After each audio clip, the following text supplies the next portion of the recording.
여러분들 이제 이 정책적인 방향에 의해서 어떻게 해야겠다는 얘기는 저희가 했잖아요. 근데 어디를 해야 돼 도대체? 어디가 더 좋은 거야? 국토부 장관이 어디를 언급했지? 대통령이 어디 언급했지? 여기네? 라고 하는 그런 자리들. 다음 주에 오셔가지고 이번 주는 좋은 내용 많이 들으시면 될 것 같습니다.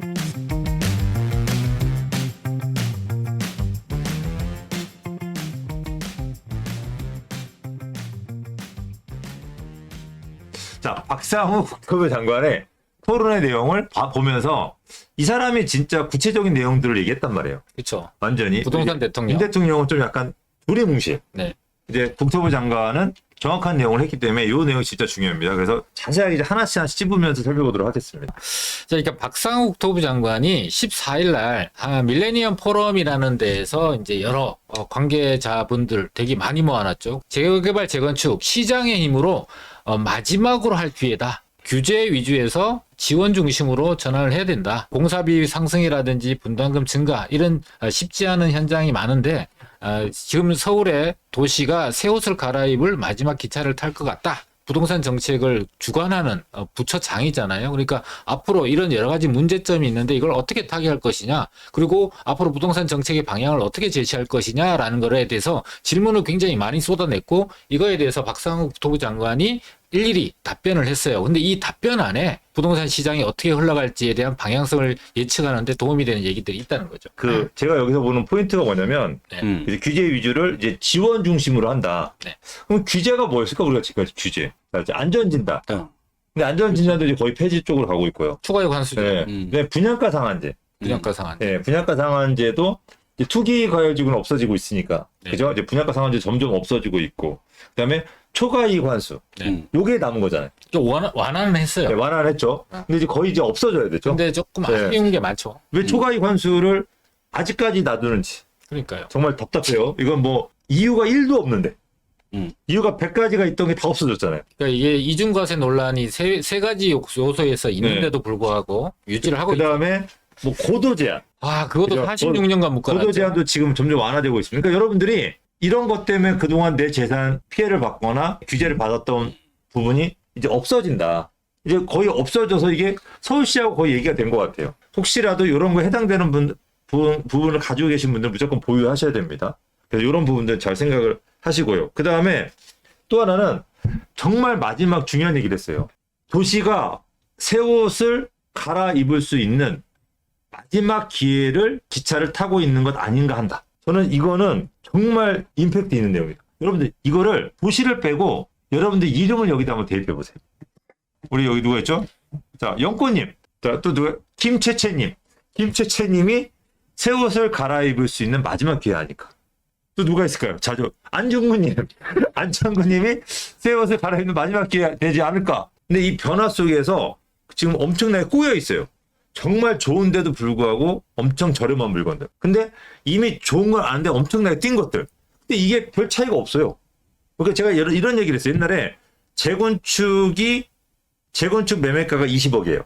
근데 바로 옆에 재개발이 10억이야. 근데 바로 옆에 있잖아요. 네. 그러면 재건축에서 아파트를 짓고 재개발해서 아파트를 지면은 재개발해서 아파트 지면 아파트 냄새 나나? 똑같잖아요. 똑같죠. 근데 왜 얘는 20억이고 얘는 10억이야? 그러니까 사람들이 재건축만 다 좋은 줄 안다. 이런 부분들이 지금도 시장에서 재건축 될 지역은 금싸락인데 재개발 될 지역은 흙이 엄청나게 묻어 있어요. 근데 이 흙을 사람 털고 봐야 되는데 그 흙채 보는 거야. 얘는 흙덩어리네. 재건축은 다 닦여 있어. 금덩어리야. 그러니까 재건축은 비싸요. 그러니까 여러분들이 뭘 해야 되냐면 박상우 장관이 또 오세훈 서울시장이 그분들을 제가 좋아해서 하는 얘기가 아니에요. 그분들은 그런 일을 하는 사람이니까. 이분이 지금 뭐라고 했냐. 흙이 묻어있는 거를 흙을 탈탈탈 털겠대요. 그럼 그 속에 뭐가 들어있어요? 금이 들어있어요. 금이. 그 금을 싸게 살 수 있는 마지막 기회라고 여러분 생각할 수 있는 거예요. 나는 마지막보다 시장의 힘으로 이게 나는 중요한 포인트라고 생각이 돼요. 왜요? 얘기해 보세요. 왜냐하면 지금까지는 여러 가지 정책으로 할 수 있는 환경이었는데도 불구하고 계속해서 눌러놨잖아요. 눌러놨다 보니까 여러 가지 부작용이 발생을 했단 말이에요. 근데 부동산 시장 자체가 좀 침체돼 있다 보니까 개발이라는 이슈를 던져도 시장이 반응을 하지 않으니까 시장 자체에서 주민들이 동의서 으쌰으쌰 해갖고 빨리 하자. 그다음에 지금 이제 통합 심의도 해주면서 기간이 오래 걸렸던 것들도 단축해준다. 여러 가지 이제 개발을 하기에 용이한 조건들을 베이스를 만들어주고 구조를 만들어주고 있는 상황이니까 굉장히 좋은 시장 자체의 어떤 에너지로 인해서 이런 개발이 진행될 수 있는 좋은 환경이니까 이 시장의 힘이라는 게 굉장히 중요하죠. 근데 부동산 가격이 올라봐요. 막 규제하니까 시장은 하고 싶은데 규제를 해버리면 못하는 상황이 되잖아요. 그게 중요한 포인트라고 생각이 듭니다. 이 국토부 장관이 처음에 취임할 때 어떤 일성을 이제 시장에다가 보냈는지를 한번 보게 되면요, 크게 보면 세 가지가 있어요. 과도한 규제를 풀겠다, 집값 잡는 방법을 변화시키겠다, 그리고 비아파트 활성화하겠다. 오로지 아파트에 대한 집중된 정책이었는데 시장의 패러다임을 바꾸겠다라고 했고요. 자, 여기서 박상욱 국토부 장관이 취임하면서 바뀐 게 있어요. 이렇게 해야 된다라고 이제 여러 가지 뭐 분양가 상한제부터 해서 제2의 강남 만들고 수요 공급 전환 정책 하겠다라고 하면서 바뀐 게 뭐냐면은 이렇게 노란색으로 제가 표시된 거. 자, 실거주 의무가 3년 유예가 됐습니다. 그리고 다주택자 규제가 다는 아니고 종부세나 이런 건 남아있지만 양도세 중과세, 양도세 중과 배제를 1년 정도 연장을 했죠. 그 다음에 제2의 강남 기능을 확대하겠다고 하면서 최근에 성수동이라든지 용산이라든지 영등포 노량진 일대에 많은 규제를 완화해서 재개발 재건축이라든지 이런 정비 사업을 할 수 있는 토대를 만들었다라고 할 수가 있고요.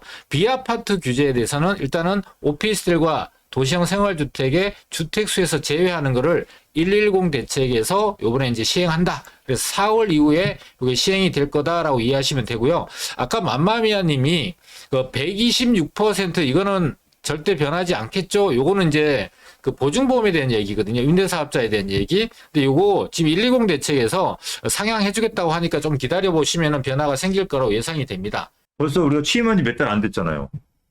그렇죠. 그죠? 작년 예, 12월 달에 후보로 됐으니까. 3월 됐는데 벌써 한 4가지 정도를 벌써 많이 진행을 했네요.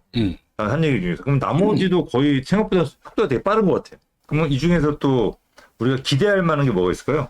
앞으로. 일단은 제가 볼 때는 공급 위주뿐만 아니라 공급과 더불어서 수요 정책이 펴져야 되니까 이 임대사업자에 대한 혜택이 일단은 나오게 될 것 같아요. 지금 이제 110 대책에도 조금은 이제 힌트를 주고 있는데 뭐 예를 들면은 이제 그 보증보험에 대한 부분도 올려주게 되고 단기 임대사업자와 장기 임대사업자, 그러니까 지금은 10년짜리 임대사업자가 하나가 있잖아요. 그걸 이제 단기 임대사업자를 도입하겠다라고 한다면 반드시 따라 나오는 게 뭐냐면은 양도세 장기 보유 특별공제가 따라 나오게 돼요. 그러니까 세금도 감면해주고 장기 임대사업자를 하는 거에 대해서 많은 사람들이 그 의무 기간 때문에 부담스러워하는데 그것도 좀 부담을 줄여주겠다라는 부분이 있죠.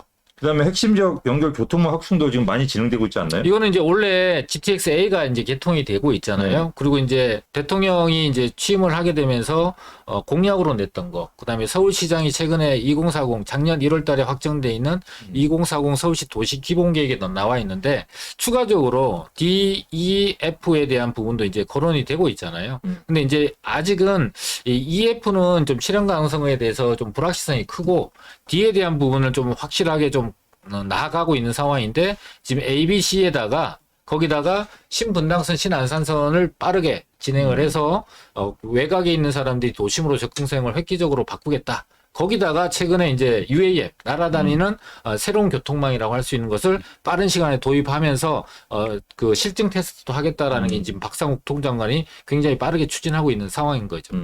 투기과열지구 해제도 또 기대를 보면 할 것 자, 이 같고요. 투기과열지구 해제는 이전 시장에 원 시장님이 있을 때 이제 4개 구만 빼고 이제 해제를 한 거예요. 그런데 지금 현재 여러 가지 상황으로 봤을 때 강남 위주로 해서 재건축 아파트 가격들이 계속해서 이제 가격이 좀 조정을 받고 있었잖아요. 네. 그러면 이 투기과열지구라는 게 법적인 요건을 충족을 해야 지정도 되고 또 해제도 그런 요건을 충족해야 되는데 그 첫 번째 요건이 부동산 가격이 하락하는 거예요. 그러니까 지금 일부는 신고가를 하고 있지만 전체적으로는 조정이 되고 있으니까 이것도 나머지 4개 구도 투기과열지구 해제될 가능성이 상당히 높다.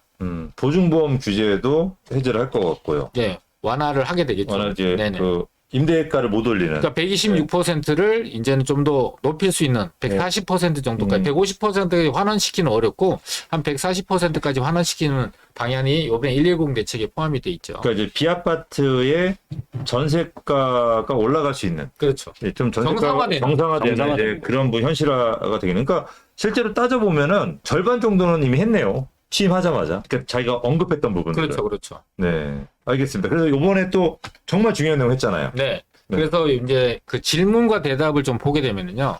일단은 그 박서우 기자가 지금 현재 인허가 물량이라든지 착공 물량이 70% 40% 굉장히 급감하고 있다. 그래서 공급난이 굉장히 우려되는 상황인데 이걸 어떻게 타개할 것이냐라는 질문을 했어요.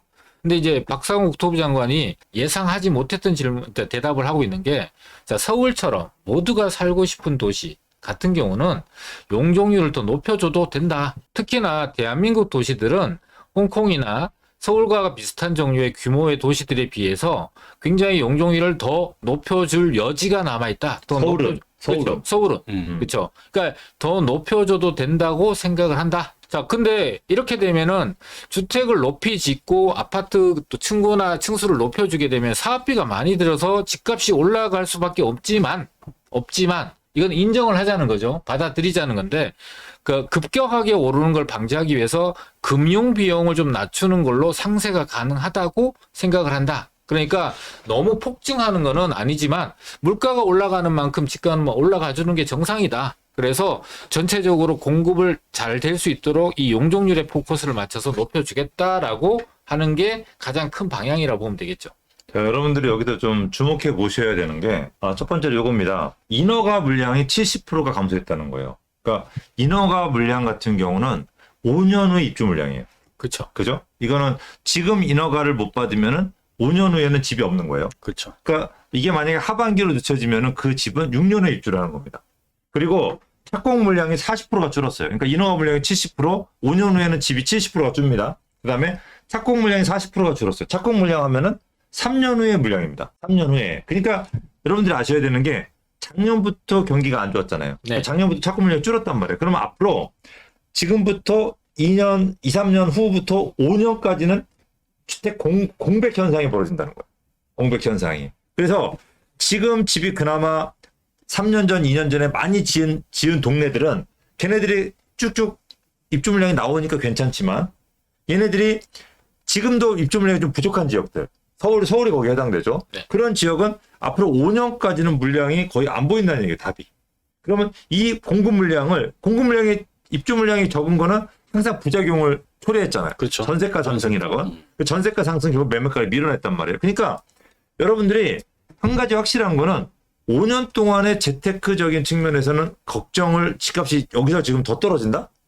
특히 서울 같은 경우 그런 걱정을 하는 거는 이게 얼마나 웃긴지 정말 말이 안 되는 거고. 근데 지방 같은 경우도 마찬가지로 없잖아요. 네. 그러면 1, 2년 정도 물량이 많은 대구 같은 경우도 결국 5년 후에는 집값이 회복할 수밖에 없다. 이런 포인트를 여러분 잡으시는 게 되게 중요할 것 같아요. 그래서 그렇게 보시면 될 것 같고, 용적률을 다 높인다라고 하는 부분은 아까 윤 대통령하고 좀 비슷하죠? 일맥상통하죠. 일맥상통하고 네네. 있고, 그리고 서울 같은 경우는 확실하게 높게 해주겠다. 네네. 왜냐면 여러분들이 아셔야 되는 게 지방의 대도시들 또 5대 강역시도 마찬가지로 용적률을 높여준다고 해서 그 높은 용적률을 다 못 지어요, 건물을. 효용성이 안 나와요. 왜냐하면 건물을 높게 지면은 공사비가 그만큼 많이 추가가 되거든요. 근데 옆에 땅을 사서 하나 더 짓는 게 훨씬 더 싼 거야. 근데 서울 같은 경우는 땅이 없어요. 그치. 그러다 보니까 높게 지어야 돼요. 그리고 높게 지어야지 옆에 녹지가 확보가 돼요. 그러니까 오세훈 서울시장이 계속 용적률을 올리는 이유가 결국 녹지를 확충을 해서 서울의 주거 환경의 쾌적성을 올리려고. 그래야 경쟁력이 올라가니까. 그래서 그 쾌적성을 올리기 위해서는 높게 지어야 되고, 그 높게 지으면 공사비가 많이 나가야 돼요. 거기에 대한 금융비용 지원을 확실하게 하겠다. 이것도 무슨 얘기냐면 또 아셔야 되는 게 지금 이거는 이렇게 하면 돈을 풀겠다는 얘기예요. 지금 우리나라는 정상적인 방법으로 돈을 못 풀어요. 국제 금융 협약이 돼 있어요. 바젤 3가. 그러다 보니까 대출을 개인들한테 못 해주게 돼 있어요. 그래서 지금 박상호 국토부 장관도 그렇고 윤 대통령도 속마음은 대출을 많이 해주고 싶어요. 경기를 살리고 싶어. 근데 국제적으로 눈치가 보여. 엄청 힘센 애들이 눈치를 주는 거예요. 그러지 말라고. 그러니까 못 하고 있어요. 서로 사인한 게 있어서. 그런데 이제 그거를 이런 쪽으로 풀어주겠다는 얘기예요. 금융으로. 그러니까 결국 돈은 풀려서 흩어지는데 나는 대출을 못 받지만 그 돈이 흩어지면서 인플레이션이 발생할 수밖에 없고 그 돈은 어디론가 흘러가요. 그게 나한테 오게끔 여러분들 준비를 하셔야 되는 거죠. 나한테 오게끔. 그래서 이런 내용이라고 여러분들 생각하시면 돼요. 이게 별거 아닌 단순한 인터뷰 내용이지만 이 속에 생각보다 많은 내용이 담겨 있어요. 현재 부동산 시장의 어떤 이 흐름이. 그래서 이제 그래서 네. 이 우리 김건대가 만든 리얼플레이션 그렇죠. 거기를 잘 보셔서 잘 골라내서 투자를 하면은 흘러나가 있는 돈을 내 걸로 만들 수 있다. 다 떨어지는데 여기만 돈이 모여. 네네. 그런 동네가 뭐 성수동, 용산, 그죠? 네. 한강변. 그렇죠. 얼마 전에 광진구 네. 이런 데라고 보시면 될 것 같아요. 자, 두 번째는 한양대 경제학부 교수님이 이제 물어본 거예요. 하준경 교수님이라고. 자, 재건축 규제 완화하면 개발 효율성도 높아진다. 근데 분배 효율성도 관심을 가져야 된다. 정부가 빚내서 사라, 집 사라는 거는 좀 지대 추구하는 이 측면, 부작용이 낳는다. 어떻게 생각하느냐? 이렇게 얘기를 했어요. 자, 그런데 이 분배에 대한 부분을 이제 국토부 장관이 자, 지금은 초과의 관수제도 있고 일정 비율 임대주택도 짓고 있다 보니까 제도는 있다. 사실 부의 재분배는 이런 그 부동산 정책만 아니고 재정, 금융 여러 가지 정책이 총동원되어야만 달성되는 거다. 이거는 별개로 재개발, 재건축은 시켜야 된다. 재건축대로는 시켜줘야 된다. 그래야 시장이 악화되거나 부작용이 커지지 않고 정상화된다라고 보시면 되고, 자, 모기지라고 하면 고상해 보이는데 빚내서 집 사라는 표현이, 그러니까 정부가 투기를 부추기는 거라는 뉘앙스가 있다. 사실이다. 그런데 잘 생각해 보시면 자기 돈으로 집 사는 사람, 자기 돈만으로 집 사는 사람들은 우리나라 전체 인구의 1%도 안 된다. 그럼 어떻게 하라는 거냐? 결과적으로 국민들이 자산 형성을 하는 데는 좋은 대출 상품을 마련해서 그 본인의 역량에 맞게 그걸 활용을 잘 할 수 있는 제도를 마련해 놔야지 그걸 과도하게 써서 망하는 사람까지 책임질 수는 없는 거죠. 대신 적정하게 역량에 맞게 잘 활용할 수 있는 사람은 그걸 주거 사다리 이용해서 내 집 마련을 하는데 잘 좋은 제도를 만들어줘야 된다. 금융 제도를 만들어줘야 된다. 특히나 좋은 사례로 이 특례 보금자리론 같은 경우, 그리고 올해 같은 경우는 이제 신생아 특례 같은 경우가 요거에 해당이 된다. 그래서 소득 재분배 프로그램도 대표적이다라고 얘기하면서 이 재개발 재건축에 대한 부분도 좀 제대로 진행을 해야 된다라는 의지와 더불어서 분배에 대한 부분, 또 금융 제도를 잘 활용해서 정비를 해서 우리 국민들이 주거 사다를 이용하는데 좋은 도움이 될 수 있는 그런 제도를 유지해야 된다, 만들어야 된다라고 얘기합니다. 이 한양대 교수가 물어본 거는 빚내서 집 사라고 하는 부분은 하면 안 되지 않냐? 그래서 투기를 부추기는 거 아니냐라고 했더니 이제 박상호 교통부 장관이 아니 대출 없이 어떻게 집을 사? 그죠? 그러니까 맞는 빚내서 말이에요. 집 사라라는 거는 원론적으로 이론적으로는 별로 그러니까 좋은 방법이 아니라고 하는데 현실이 아니잖아. 듣기에 되게 안 좋잖아요. 그쵸, 빚내서 그쵸. 집 사라고 하는 네네. 거는 무슨 땡빚지는 듯한 느낌.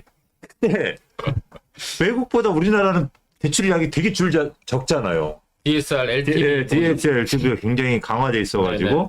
그리고 저는 이렇게 생각해요. 아니, 소득이 좀 작은 사람도 좀 미래를 보면서 좀 좋은 집 살고 싶잖아요. 누구나가 당연하죠. 새 집에 살고 싶 낮은 사람은 무조건 헌집, 되게 낡은 집, 외곽에 살아야 되나요? 아니죠. 그러니까 대출 상품을 좀 개발해서 우리가 원금하고 이자를 같이 갚으니까 대출도 못 받고 내가 집 사기 힘든 거잖아요. 그렇죠. 이자만 내야 돼. 네. 근데 그러면 집값을 떨어뜨리면 된다라고 하는데 지금 아파트 공사비면 서울 같은 경우는 5억이에요. 금융비 포함하면 5, 6억 정도 되거든요. 네. 그럼 땅값까지 포함하면 10억 이하는 공급할 수가 없어요. 그러면 10억의 집을 대출받아 살 수 없는 사람은 헌집만 살아야 돼요. 외곽으로 나가거나 그냥 빌라 쪽만 살아야 되고. 근데 만약에 이거를 갖다가 10억이지만 70% 대출을 받게 하고 원금보다는 이자만 내게 하면 살 수 있는 사람이 생각보다 많잖아요. 많죠. 그러면 자재나 이런 것들은 우리나라만 자체로 돌린다면 집값 떨어질 수 있지만 다 외국에서 사오잖아요. 네. 그러니까 그 돈은 떨어지지가 않는다고. 외국에서 우리나라 싸게 줄 리가 없잖아요. 그러면 집 짓는 공사비는, 그리고 임금 같은 경우도 한번 올라가면 안 떨어지잖아요. 그러니까 공사비가 올라간 건 이미 현실이에요. 현실을 잊으면 안 돼. 거기다 집값 떨어뜨린다고 집 짓지 말자는 얘기예요. 그러면 다 같이 헌집 살자. 두꺼비가 없어지는 거예요. 두꺼비가. 헌집주기, 세집주기 없어지는 거예요. 그럼 다 같이 헌집 낡은 집에 그냥 주차 안 되고, 네. 그래서 이중 주차해서 맨날 아침마다 싸우고, 그걸 같이 하자는 거잖아요. 그러니까 새 집에 살고 싶은데 못 살면 대출 금융 상품을 발전시켜야 돼요. 이 상황이 그렇게 됐으니까 어쩔 수 없잖아요. 여기서 최선을 다해야지. 그리고 정말 노력하는 사람들 같은 경우는 원금은 좀 밀어놓고 이자를 내면서 할 수 있게끔 만들어주는 게 그게 맞는 거예요. 그렇다고 집값이 무조건 뛰냐? 아니에요. 공급 많아지면 무조건 떨어지게 돼 있어요. 지금 지방 같은 경우는 공급 많아지면 떨어지잖아요. 그러니까 여러분들이 그 부분을 가지고 좀 잘 생각해 보시면 될 것 같아요. 이분도 나는 분배 하는데 일단 벌어놓고 분배해야지. 그럼요. 아니면 저기 가면 돼요. 저기 미국 밑에는 거기 어디야? 쿠바는 한 번 딱 가면 뭐 이사 못 가요. 공산주의라서. 이사 못 그죠? 가죠. 예, 팔도 못 예. 가죠. 그죠? 네. 그러니까 그런 부분들을 잘 생각을 해보시면은 이게 이분들 생각을 좀 잘 해보셔야 될 것 같아요. 그래서 다음 질문 넘어갈까요? 네. 자, 계속해서 이제 PF 자금 조달 패러다임을 부채에서 자기 자본 중심으로 바꾸겠다는 방향은 바람직한데 이렇게 하려면은 큰 개혁이 있어야 가능해 보인다라는 측면을 얘기했어요. 요즘 이제 PF에 대한 부실 이런 것도 이제 사회적 이슈가 돼 있고 경제적으로 충격을 줄 수 있다는 우려가 있는 상황이다 보니까 근데 자, 여기서 PF 부실에 대해서 근본적인 부분을 이제 박상욱 국토부 장관이 좀 건드렸어요. 자, 시장에서는 금융사가 갑이다. 건설사는 을이고. 왜 그러냐? 프로젝트가 잘못돼서 시공사 책임준공 등으로 모든 리스크는 건설사가 떠안는다. 그런데 금융권은 책임을 건설사에 지워놓고 이자만 따박따박 받는 거예요. 금융중개 수수료도 받고. 근데 건설사도 반성을 해야 된다. 프로젝트에 대한 수익성과 타당성을 엄격히 따져서 돈 빌려주고 또 그렇게 따져서 주게 됐을 때 자기가 잘못 분석하고 따지게 되면은 그거에 대한 책임도 같이 건설사와 져야 된다. 그래서 이런 정도로 제도를 바꾸는 게 개혁적으로 방향을 잡겠다. 이렇게 하고 있는 거예요. 이렇게 두 개가 건설사만 이렇게 책임지게 되면은 건설사가 무너지게 되면은 여러 가지 경제적 파급 효과가 있는데 이걸 둘이 나눠서 책임을 지게 되면은 부담도 줄게 되잖아요. 그리고 무너지지 않을 건설사들은 무너지지 않게 버틸 수가 있는 그런 지렛대 효과도 있으니까 그런 방향으로 바꾸겠다라고 해서 PF 부실에 대한 어떤 그런 해결책을 제도의 변화로 만들어 보겠다라고 얘기를 하고 있습니다. 자, 우리 허경희님 너무 일방적으로 방송 말고 소통 좀 하시면서 해주시기라고 했습니다. 죄송합니다. 저희가 이제 또 이게 방송 기술이 부족하다 보니까 이게 순간적으로 이게 소통을 많이 놓치는 경우가 많습니다. 이제 소통 많이 저희가 하도록 하고요. 그리고 저희가 그 댓글 많이 올라오는 편이 아니어서 나름 소통을 많이 합니다. 그러니까 여러분 댓글 너무 많아가지고 소통 못했으면 좋겠어요. 여러분들 댓글 좀 많이 올려주십시오. 자, 이 PF 문제인데 이게 소문이 사실인 것도 같아요. 이번 선거가 지나서 이게 우량 채권만 남겨놓고 상당 부분 지금 정리를 할 생각이 정부의 뭐 방향이라는 얘기가 좀 돌고 있는데 찌라시가 도는데 아마 거의 사실이지 않을까 싶어요. 그래서 이 약간 그런 부분이고 그 다음에 또 하나는 지금 그래서 올 여름까지는 에코티라 그래서 요즘 그 대규모로 대규모 오피스텔이죠. 실제 얘기하면 아파트는 아니니까 오피스텔을 이제 많이 공급하는 사람들 같은 경우는 에코티라 그래서 자기 자본 비율을 보통 한 20% 미만으로 잡아요. 그러니까 내가 300억짜리 사업을 하면은 20%니까 60억 또는 한 40억 정도만 있어도 그 사업이 가능한 거예요. 40억에서 60억 정도. 근데 이제 그 에코티 비율을 갖다 올리겠다라고 지금 은행에서 그래서 대출을 안 해줘요. 그래서 30%만 되더라도 이제 90억에서 100억이 없으면 그 사업을 못 하거든요. 그러면은 할 수 있는 사람들의 숫자가 굉장히 줄어드는 거죠. 그렇겠네요. 그러면 저는 좋아요. 저는 경쟁자들이 없어지니까. 공급이 줄게 되겠죠. 시장에서. 저는 좋아요. 왜냐면 그러니까 사업자들은 네. 자본력 있는 사업자들은 유리해지고 네. 시장의 공급은 줄어드니까 소비자들은 더 비싼 네. 비용으로 지불을 해야 되는 상황이 만들어진 거죠. 참고로 아셔야 되는 게 저는 자본력 있는 사업가입니다. 그래서 저는 좋은데 어쨌든 그런 에코티 부분을 늘리면은 아마 올 여름인가 가을까지는 공급이 정말 없을 거예요. 비아파트 공급이. 그러면 아파트보다 비아파트가 더 심해지죠. 왜냐면 이게 거의 비아파트 얘기거든요. 맞아요. 그러니까 여러분들이 요거 있잖아요. 그러니까 지방의 아파트, 서울의 비아파트예요. 요 에코티 얘기가. 왜냐면 서울의 아파트들은 대출 잘 나가니까. 그래서 여러분들이 아셔야 되는 게 진짜 한동안 비아파트 공급이 정말 없을 거예요. 그래서 아마 4, 5월부터는 이제 본격적으로 아마 비아파트 전세가가 좀 지금 월세만 뛰고 있잖아요. 전세가가 뛰는 아마 시장이 될 거라고 여러분들 예상하셔도 될 것 같아요. 이제 비아파트가 공급 부족으로 전세가 뛸 수밖에 없는 구조고 그 후에 이제 또 어떤 매매가도 다시 회복하는 그런 시장으로 이제 갈 수밖에 이 에코티가 그 얘기인 거예요. 그리고 정부에서 지금 그렇게 만들고 있기 때문에 지금 오피스텔 아예 새로 토지를 매수해서 진행하는 사람이 없어요. 자, 시간이 많이 지났으니까 좀 빨리 진행할게요. 자, 이제 한국건설산업연구원 원장님 이충재님께서 질문을 하셨어요. 자, 정부가 채권 시장 안정화 펀드나 PF 보증 지원 등을 노력을 기울이고 있긴 하지만 아직 업계에서는 체감도가 낮다. 어떻게 생각하느냐라고 얘기했어요. 자, 장관이 되고 보니까요. 투기과열지구부터 분양가 상한제, 원가 개선 방법 등 바깥에서 볼 때보다 훨씬 많은 공급 측면의 규제가 켜켜이 쌓여 있더라. 예컨대 민간 임대주택인데도 임대료를 통제를 하다 보니까 사업자들이 임대주택을 안 짓는다. 공급을 해야 되는데 안 짓는다. 임대료를 통제하니까. 그래서 집값 오를 때 투기 대책으로 썼던 건데 시간이 지나다 보니까 마치 이 규제가 정상인 것처럼 느끼는 게 현실이다.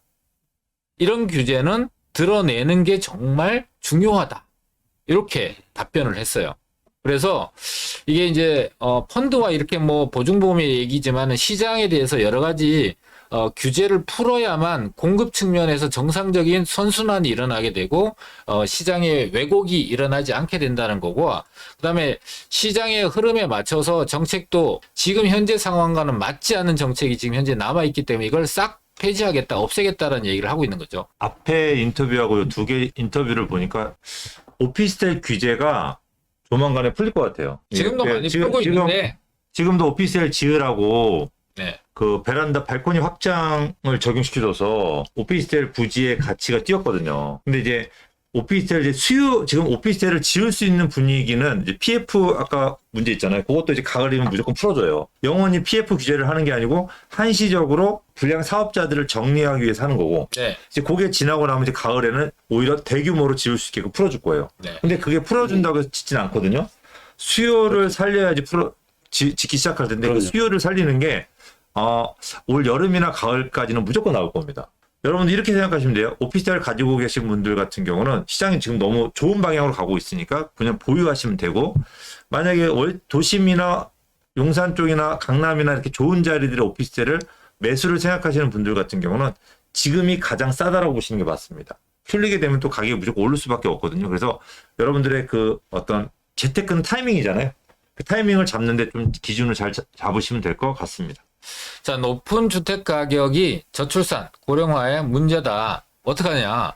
그래서 젊은이들이 도심에 3억에서 5억 정도의 아파트 살 수 있도록 만들어줘야 되는 거 아니냐라고 했더니 현재 집값 절대치는 높다고 생각한다. 떨어져야 한다는 거에 동의한다. 그러나 정부가 집값을 롤러코스터 태울 수는 없다. 인위적으로 이렇게 낮추거나 높일 수는 없다. 시장 기능에 맞춰야 된다.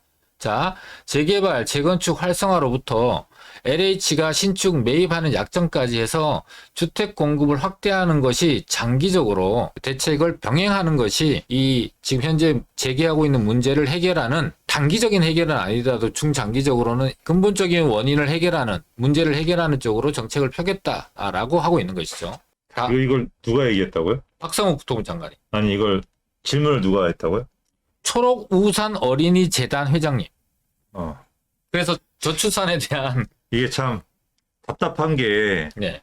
도심에 3억에서 5억의 아파트를 공급하재요. 근데 이거는 내가 봤을 때 이름은 아파트인데 소형 주택이죠. 도시형 생활주택이나 오피스텔 정도일 가능성이 높죠. 도심에 3억대 5억대 도시형 생활주택이 얼마나 많은데요. 지금도 많아요. 4억대도 공급할 수 있고. 네. 그러니까 이거는 아파트 얘기예요.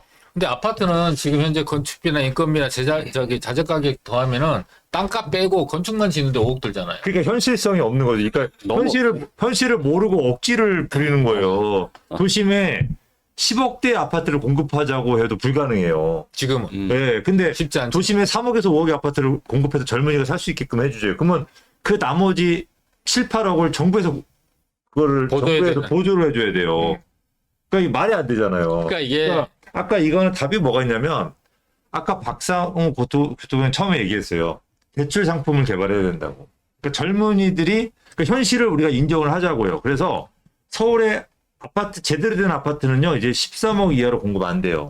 근데 젊은이들이 13억 없잖아요. 그렇죠. 그리고 내가 만약에 10억을 대출해줘도 그거 원금 이자 낼 돈 없어요. 그러면 젊은이들이 어떻게 집을 사냐? 13억 아파트를 내가 10억을 대출 받았을 때 그 10억에 대해서 원금까지 갚아버리면 도저히 할 수 없잖아요. 그러니까 저리로 이자만 내면서 그거를 쭉 끌고 가고 쾌적한 환경에서 살면서 열심히 일하게끔 만들어 주는 게 역할인 거예요. 우리 역할.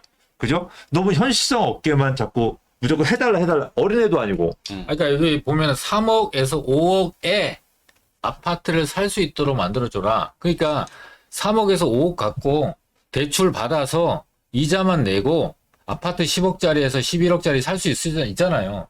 그런 얘기로 이해하면 되죠. 그거는 이제 꿈보다 감정이 좋으니 우리가 공교수님 착해서 그래.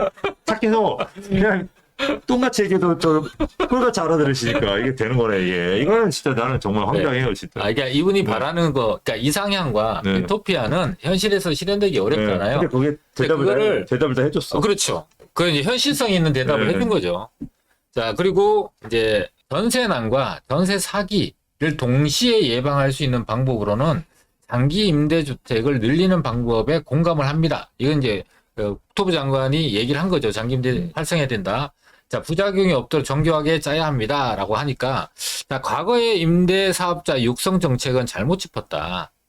그래서 결국은 가격이 오르는 거에 대한 주범으로 막 내몰게 되면서 임대사업자를 두들겨 잡는 방향으로 정책이 바뀌었지 않냐. 그렇게 가면 안 된다. 그래서 민간 주도 장기 임대를 입지 좋은 곳에 품질 좋은 임대주택을 공급할 수 있도록 임대료 상한 규제를 없애야 한다. 그래서 요번에 무리하게 뭐 보증보험이나 이런 것들 전세 사기 때문에 유발됐던 것들을 좀 개선하기 위해서 110 대책에서 주택가격 산정 방식을 개선하겠다고 하면서 126% 적용되던 거를 좀 상향하겠다고 하고 있고, 단기 임대사업자 적용하면서 이제 그 장특공제도 부활할 거다. 그러니까 이제 임대사업자를 지금 계속 건들고 있어요. 계속 건들고 있는데 우리가 이제 임대사업자에 대한 혜택을 좀 풀어주길 기다리시는 임대사업자, 저희 방송은 특히 임대사업자분들이 많이 있으세요. 맞죠? 네, 그건 저희도 인정하고 저희도 임대사업자를 약간 육성하는 네. 그런 쪽으로 많이 추천해드렸잖아요. 저는 그죠? 해야 된다고 네, 생각을 그래서 저희 방송에 임대사업자에 대한 혜택을 기다리시는 분들이 많이 계시는데 계속 건들고만 있고 본격적으로 안 해주고 있어요. 네.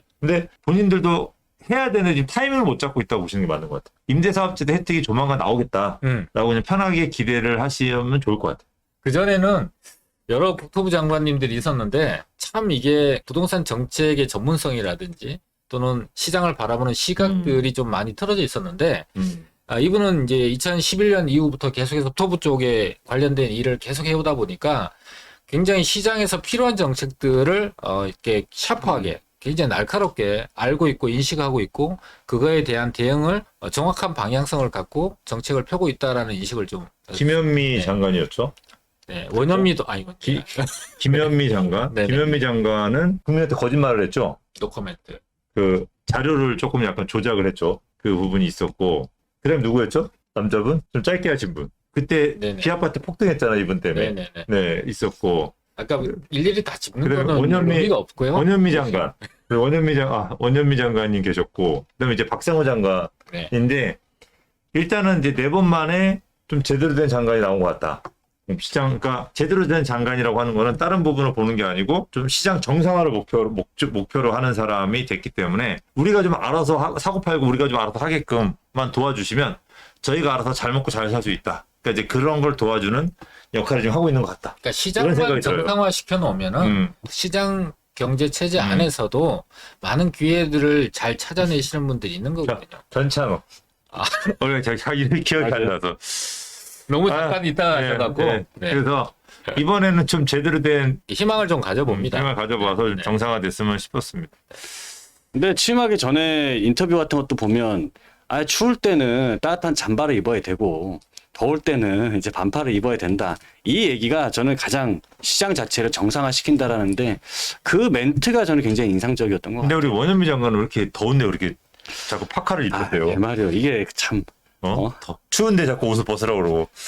아, 죽는 줄 알았어요, 아주 그냥. 맞아요. 예.